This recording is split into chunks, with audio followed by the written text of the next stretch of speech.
ఇక ఐపీఎస్ అధికారుల బదిలీ పిటిషన్పై ఏపీ హైకోర్టు కీలక తీర్పిచ్చింది. ఈసీ నిర్ణయంపై ఎలాంటి జోక్యం చేసుకోమంటూ ప్రభుత్వ పిటిషన్ను కొట్టివేసింది. మరి వారం పాటు రాజకీయంగా కాకరేపిన ఈ ఇష్యూ ఇప్పటికైనా చల్లారుతుందా? ఈసీ పనితీరునే ప్రశ్నించిన అంశం న్యాయస్థానం తీర్పుతో వివాదానికి బ్రేకులు పడ్డట్టేనా? ఏపీ ప్రభుత్వం నెక్స్ట్ స్టెప్ ఏంటి? ఇంటెలిజెన్స్ ఐజీ బదిలీని నిలుపు చేస్తూ జారీ చేసిన జీవోను వెనక్కి తీసుకుంటుందా? కాసేపట్లో సీఈసీని కలవనున్న టీడీపీ నేతల బృందం ఏ అంశంపై ఫిర్యాదు చేయనుంది? వైసీపీ నేతల ఫిర్యాదుతో ఏపీలోని 3 ఐపీఎస్ అధికారులను బదిలీ చేస్తూ ఈసీ సంచలన నిర్ణయం తీసుకుంది. ఈ మేరకు ఆదేశాలు జారీ చేసింది. దీంతో ఎన్నికల సంఘం ఆదేశాలపై టీడీపీ ప్రభుత్వం భగ్గుమంది. వైసీపీ, బీజేపీ కుట్రలో భాగంగానే అధికారులను బదిలీ చేశారంటూ మండిపడింది. వైసీపీ నేతలు ఫిర్యాదు చేసిన 24 గంటల్లో ఎలాంటి ప్రాథమిక విచారణ కూడా చేయకుండా ట్రాన్స్ఫర్ చేశారంటూ ఆగ్రహం వ్యక్తం చేసింది. దీనిపై ఏపీ సీఎం చంద్రబాబు ఈసీకి ఘాటు లేఖ రాశారు కూడా. ఇదే అంశంపై హైకోర్టులో ఈసీ నిర్ణయాన్ని సవాల్ చేస్తూ పిటిషన్ దాఖలు చేసింది.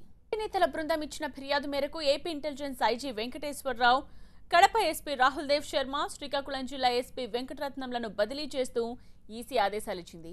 దీనిపై టీడీపీ ప్రభుత్వం అభ్యంతరం వ్యక్తం చేస్తూ హైకోర్టును ఆశ్రయించింది. ఓ రాజకీయ పార్టీ ఇచ్చిన ఫిర్యాదుకు ఎలాంటి ప్రాథమిక విచారణ లేకుండా బదిలీ చేశారంటూ న్యాయస్థానానికి విన్నవించింది. ఇందులో రాజకీయ కుట్ర దాగుందని ఆరోపించింది. ఇంటెలిజెన్స్ ఐజీ ఈసీ పరిధిలోకి రారని హైకోర్టుకు తెలిపింది. అంతేకాదు, ఈసీ ఉత్తర్వులకు వ్యతిరేకంగా బదిలీ నుంచి ఇంటెలిజెన్స్ ఐజీని మినహాయిస్తూ జీవో జారీ చేసింది. గురువారం ఐపీఎస్ అధికారుల బదిలీపై హైకోర్టులో వాడివేడి వాదనలు సాగాయి. రాష్ట్ర ప్రభుత్వం తరపున ఏజీ వాదనలు వినిపించారు. ప్రజాప్రాతినిధ్య చట్టంలోని సెక్షన్ 28A ప్రకారం ఇంటెలిజెన్స్ చీఫ్ ఈసీ పరిధిలోకి రారని వాదించారు. గతంలో కేరళ, మద్రాస్ హైకోర్టులు ఇచ్చిన తీర్పులను ఆయన ఉదహరిస్తూ సెక్షన్ 28A పరిధిలోకి రాని ఐపీఎస్ అధికారులపై చర్యలు సరికాదంటూ వాదించారు. మరోవైపు ఈసీ ఆదేశాల తరువాత 716, 720, 721 జీవోలను రాష్ట్ర ప్రభుత్వం హడావిడిగా తీసుకొచ్చిందంటూ ఎన్నికల సంఘం తరపు న్యాయవాది వాదించారు. పారదర్శకంగా ఎన్నికలు జరిపేందుకే ఆ 3 అధికారులను బదిలీ చేశారని తెలిపింది. 2 ఎస్పీలను ట్రాన్స్ఫర్ చేసిన ప్రభుత్వం ఇంటెలిజెన్స్ ఐజీ బదిలీ ఉత్తర్వులను రద్దు చేయడంపై తీవ్ర అభ్యంతరం వ్యక్తం చేసింది. ఇరు వర్గాల వాదనలు విన్న న్యాయస్థానం తీర్పును ఇవాల్టికి వాయిదా వేసింది. ఈ ఉదయం ఐపీఎస్ బదిలీపై హైకోర్టు కీలక తీర్పిచ్చింది. ఈసీ వ్యవహారాల్లో జోక్యం చేసుకోలేమంటూ ప్రభుత్వ వాదనను తోసిపుచ్చింది. No case for interim relief అనే పేర్కొంటూ ఆదేశాలిచ్చింది హైకోర్టు. మరోవైపు టీడీపీ నేతలు మరి కాసేపట్లో ఈసీని కలవనున్నారు.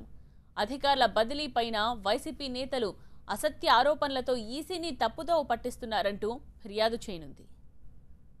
అధికారుల బదిలీలపై ఏపీ హైకోర్టు తీర్పు టీడీపీకి చెంపపెట్టు అని వైసీపీ చెప్పుకుంటుందని, ఈ తీర్పు ఎవరికి వ్యతిరేకంగా రాలేదన్నారు టీడీపీ నేత రాజేంద్ర ప్రసాద్. ఈరోజు రాష్ట్ర ప్రభుత్వం వేసినటువంటి కేసు పైన హైకోర్టు ఐపీఎస్ బదిలీల గురించి తీర్పునివ్వటం జరిగింది. వైఎస్ఆర్ పార్టీ వాళ్ళు ఇదేదో తెలుగుదేశం పార్టీకి చెంపబెట్టు, తెలుగుదేశం పార్టీకి వ్యతిరేకంగా తీర్పు వచ్చిందన్నారు. మాకు వ్యతిరేకంగా కానీ, ఈసీకి అనుకూలంగా కానీ, లేకపోతే జగన్మోహన్ రెడ్డి వైపుకి మొగ్గు చూపెడతా కానీ తీర్పు రాలేదు. ఒక రాజ్యాంగపరమైనటువంటి సంశయం, ఓ ధర్మ సందేహం ఉండబట్టే ఎన్నికలు జరుగుతున్న తరుణంలో మేము ఈసీ తీసుకున్న నిర్ణయంలో జోక్యం చేసుకోము అని మాత్రమే కోర్టు చెప్పింది.